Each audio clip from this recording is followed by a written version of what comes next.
In the heart of Europe, precisely in Italy, a land long known for centuries as the center of the Catholic faith and home to the Vatican, an extraordinary event took place. This event not only shocked the Italian society, but also shook the world. Thousands of nuns who had dedicated their lives behind the monastery walls decided to embrace Islam. At first, this story began with restlessness of the heart. Many of them had lived for years in the silence of prayer, isolating themselves from the noise of the outside world. They sought tranquility, peace, and answers to the deepest questions about God, life, and the purpose of their existence. Yet, over time, they felt that something was missing. They read the Holy Scriptures every day, yet the great questions remained unanswered. Why must the Almighty God be manifested in human form? Why must original sin be carried by every child born into the world? And why, despite praying for so many years, did their hearts still feel an unrest that could not be healed? In the silence of the convent, some nuns secretly began to open new horizons. They read literature about other religions, especially Islam. At first, all of this was done in secrecy, afraid of being considered apostates or unfaithful to their sacred calling. Yet, behind those silent walls, they discovered verses of the Quran that touched their hearts. Say, He is Allah, the one and only, Allah, the eternal refuge. He neither begets nor is born, and there is none comparable to Him. Quran Surah Al-Ikhlas, 1-4, 2. Those verses were so simple, yet so profound. Not convoluted, not confusing, not against reason. One by one, the nuns began to feel that Islam gave the answers they had long been seeking. Islam presented an image of God so pure, without intermediaries, without incarnation into creatures, without hierarchy. They found beauty in the words, La ilaha illallah. There is no God but Allah. The words were simple, yet they struck their hearts like lightning, awakening them from a long slumber. At first, only a handful of nuns were interested. They secretly discussed, exchanged translated copies of the Quran, listened to Quranic recitations through hidden phones, and even prayed in Islamic prostration inside their small rooms without anyone knowing. Yet the peace they felt was so powerful that it could no longer be hidden. The whispers of the heart grew louder, eventually moving many other nuns to seek as well. From 10, it became hundreds. From hundreds, it became thousands. A turning point came when a Muslim professor from the University of Rome was invited to give an academic lecture on comparative religion. In that forum, he gently explained the concept of Tawheed, about the prophets honored in both Islam and Christianity, and about Mary, the holy figure who even has an entire surah dedicated to her in the Quran. Many nuns wept in emotion as they listened.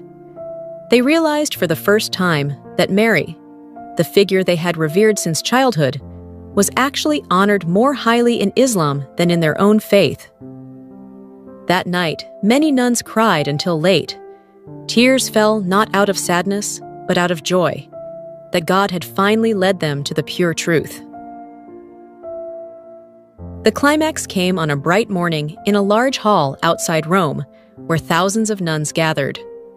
They stood in their long white garments that had always been a symbol of devotion. But that day, their faces radiated a different light. There was relief, peace, and happiness that could not be described in words. An imam stood before them, his voice trembling as he led the declaration of faith. Ashhadu an la ilaha illallah wa ashhadu anna Muhammadan Rasulullah. In unison, thousands of nuns recited those words. Tears burst forth, crying of joy echoed throughout the hall. They were no longer nuns, they were now Muslim sisters. Some immediately removed the crosses from their necks, replacing them with simple veils provided by the organizers. Some kissed the Quran for the first time with deep love. Others prostrated for a long time on the floor, experiencing the true peace they had never felt in their entire lives. The news spread quickly, shaking Italy and even the whole of Europe. International media covered it. Church leaders were left bewildered, while Muslims across the world fell into prostration of gratitude. Many could not believe. How could the land that was the heart of Catholicism give birth to thousands of converts from among nuns? Yet the reality could not be denied. One of them said in a trembling voice during an interview, "For decades I searched for God, but only today do I truly feel His closeness. Islam is not just a religion, but a way of life that truly brings peace to my heart." Now, thousands of former nuns live as Muslim women. They are learning to read the Quran, studying Arabic, and beginning to wear the hijab with pride. Many have become drivers of dawah, spreading their stories so that more people may come to know Islam.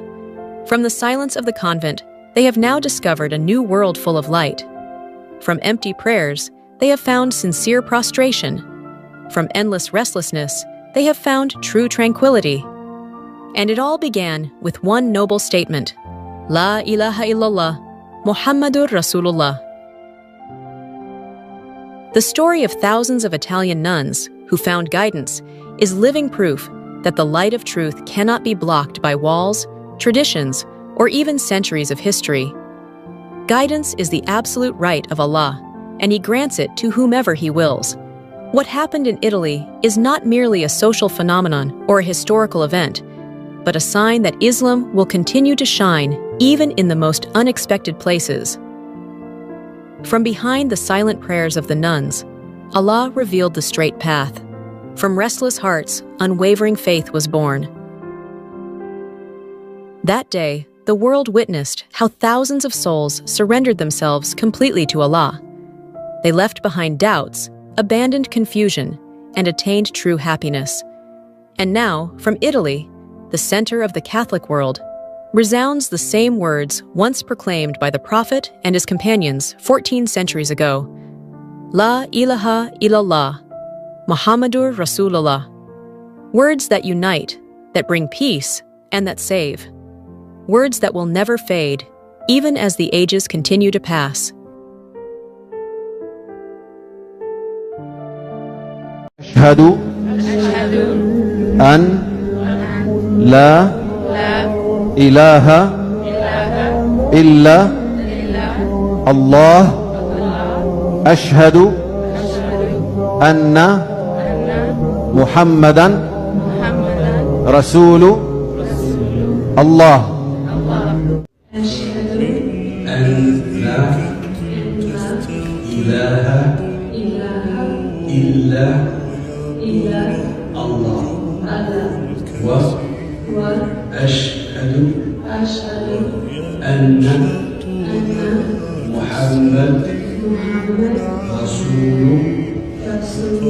الله. Imagine a young woman from Sweden, raised as an atheist, suddenly bursting into tears upon hearing Surah Maryam for the first time in her life. Or a former Catholic priest in France, who had taught theology for over 3 decades, secretly taking his shahada with no one else knowing. What exactly is happening in Europe? Why, in the midst of a storm of Islamophobia and intense social pressure, is the number of Muslims steadily increasing? This video doesn't merely present statistics. It's a journey into the depths of the European soul, a quest for meaning, historical awareness, and a spiritual awakening that cannot be contained. Islam didn't come with the sword, but with knowledge and the light of civilization. History records that Islam first entered Europe not through conquest, but through knowledge and the light of civilization.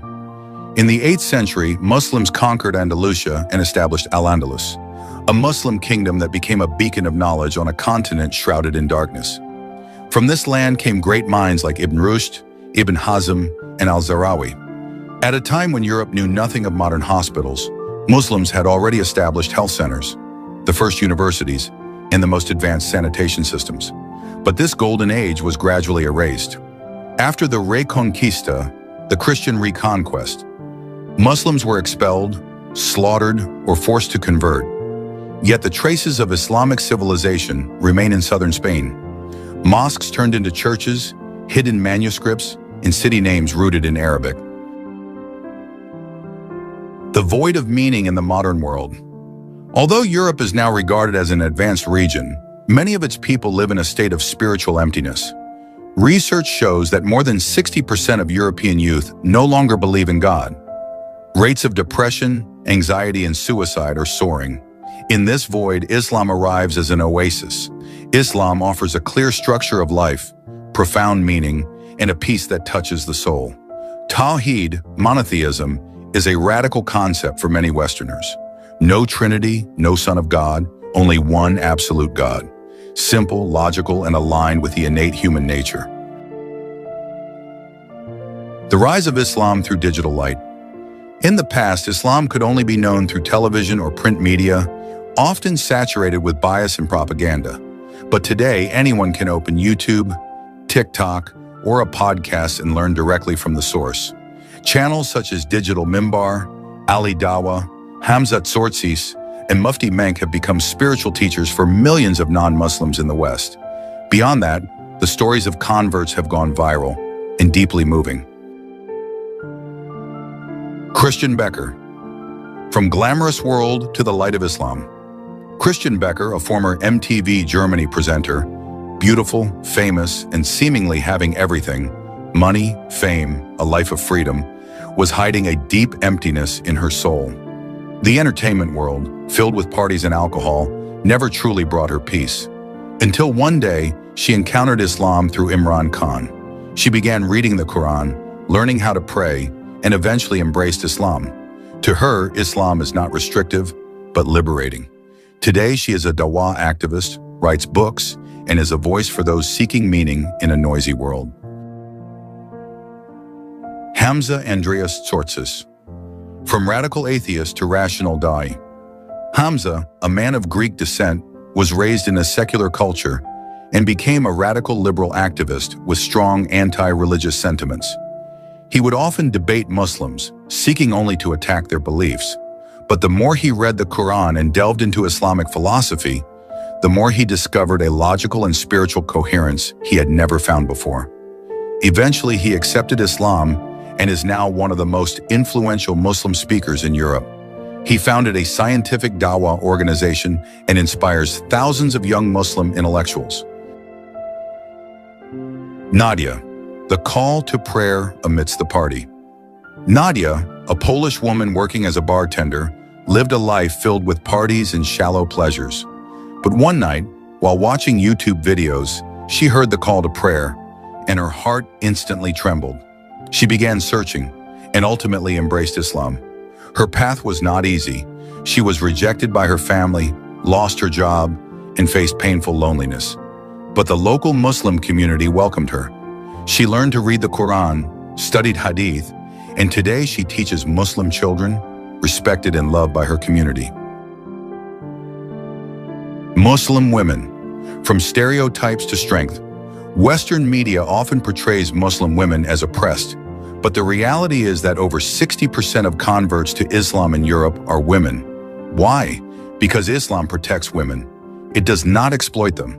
Their bodies are not commodified, their voices are heard, their rights are preserved. One convert woman once said, "I no longer feel I need to look beautiful to be valued. Now I'm respected for my character." This is not just a statement, it's a true liberation. Faith born through trials. Being a Muslim in Europe is not easy. Many have to take their shahada in secret. Some are kicked out of their homes, lose friends, and face workplace discrimination. Yet from these trials, unwavering faith is born. Some learn Islam online for years, studying Aqidah and fiqh alone, before finally having the courage to reveal their identity. For them, Islam is not a label. It is a conviction born from a long and conscious spiritual journey. Islam comes not to conquer, but to heal. Some see the rise of Islam in Europe as a threat, but in truth, Islam brings hope. Muslims are now active members of society, building their nations as doctors, teachers, scientists, and politicians. They are not merely immigrants, but citizens contributing to the future of Europe. Many mosques have become community centers, hosting interfaith dialogues, offering free meals, and opening their doors to non-Muslim neighbors. And despite the rise in hatred, those who remain steadfast are the best of Muslims, resilient, patient, and full of love. The new generation of European Muslims. A new generation of Muslims in Europe is rising. Born in Europe, fluent in local languages, but proudly Muslim. They are attending top universities, launching startups, participating in parliament, and breaking old stereotypes. This is the face of the future European Islam. Young, intelligent, calm, and solution-oriented. Today, Europe is not just a land of technology, but a land in search of meaning. And Islam, in all its simplicity and nobility, is gradually answering that call. We can play a role, even a small one. Even those of us outside of Europe have a role to play. We can support digital dawah, spread positive content, or simply share inspiring stories. One short video, one article, or one sentence could be the reason someone discovers Islam and takes their shahada. Let us be ambassadors of Islam, even if only through words and writing. We never know which prayer will be answered, which dawah will touch a heart, and which good deed will guide someone to the light. See you in the next video. Wassalamu alaikum wa rahmatullahi wa barakatuh.